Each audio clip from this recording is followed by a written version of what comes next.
Hey guys, welcome back. So finally, an update on the K&S Roadrunner. Uh, a lot has happened since the last video, as you can see.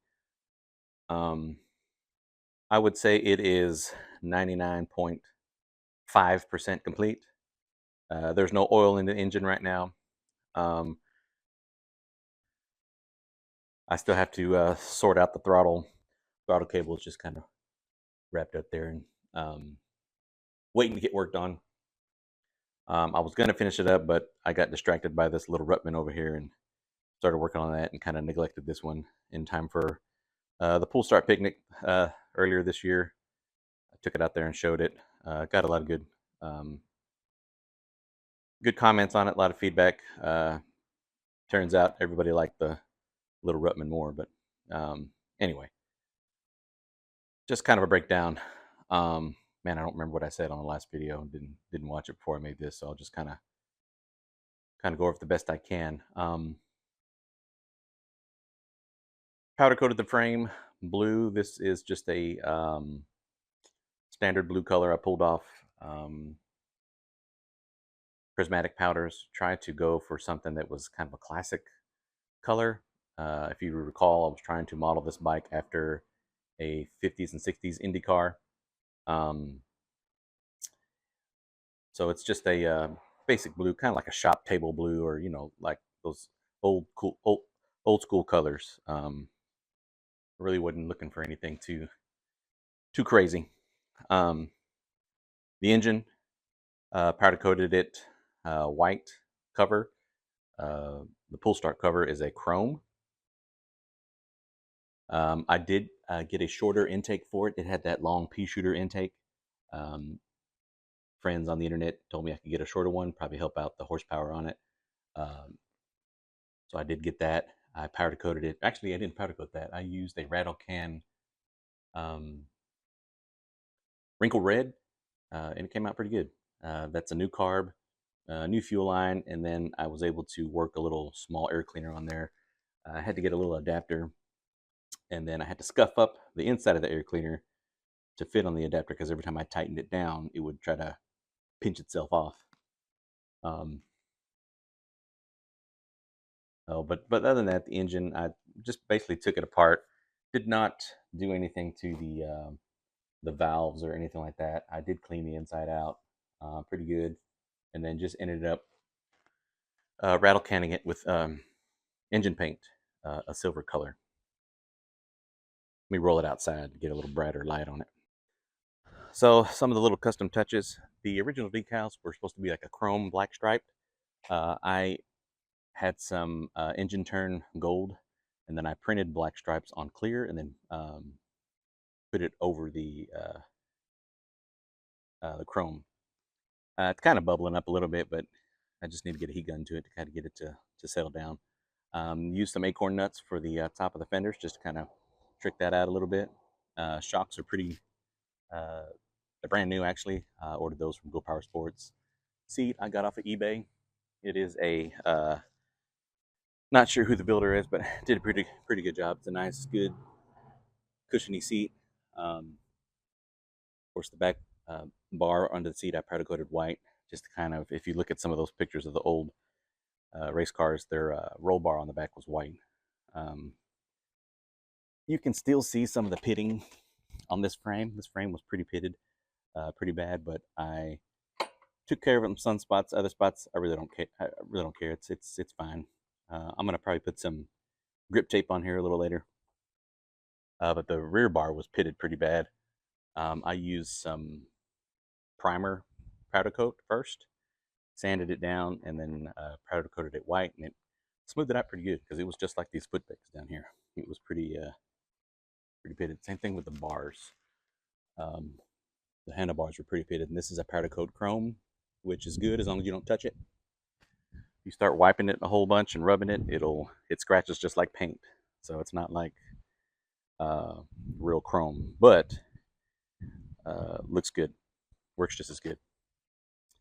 Same thing on the front fender. Got that cool little decal, acorn nuts. Again, you can kind of see some of the pitting, but again, I don't care. I did make a custom Roadrunner decal. I think normally on the bikes it's cockeyed a little bit, but I decided to straighten it out. Also used the famous Warner Brothers Roadrunner and added him a old school style helmet on top of there. So that's a pretty cool little touch. Most folks probably don't notice unless you really know what a K&S Hornet, I mean not Hornet, but Roadrunner is supposed to look like. Um, Old school style brake handle. Again, that's not really hooked up right. I kind of thrashed it together for the pull start picnic, so I still have some adjusting to do on that. But the brake is the original style setup. It's got a brake drum with a brake band around it. That drum is actually a custom drum. My machinist friend machined it out for me out of just a regular, piece of steel. He's helped me out quite a bit on some of my other bikes. Um, he helped rebuild this hole on this side. It was pretty wallowed out and tore up. He corrected it so I could get a good bearing there. Um, there's some of the brake parts still in here. Again, I'm still messing with the brake. Um, get that worked out. Here's some of the other decals I made. Again, just trying to reflect the old school style race cars that were on there. The triple threes is something with the Oddfellows. I'm in the Amos group, Oddfellows. That's our Centaurium number, or the Jackalopes. So that's what that is. More acorn nuts on top here and everything. Stole that from a fellow mini bike builder. You know who you are. Um, this plate, I again made that real quick. I had to get that made before the pull start picnic. It's just a piece of steel that I bent, kind of cut up and shaped, so I can mount this tank on there. I'm gonna pull that off and powder coat it. I don't know, probably white, I guess, maybe blue to match the bike. We'll see. All the hardware is pretty much brand new. Ace Hardware, Tractor Supply, the best I could get on that stuff. I did find these plugs at Ace Hardware. They worked out pretty good for the ends of the handlebars. Grips are the Vans style grips. Uh, nice, big and fat. Work real good on the throttle. Um, the rims, I guess we did see that in the previous video. Those were powder coated. Two-tone chrome first, or actually graphite first, and then I did the chrome around them. So those came out pretty good. Um, that's pretty much the basics. I mean, there's too much, not there's so much more detail in it that I could go over.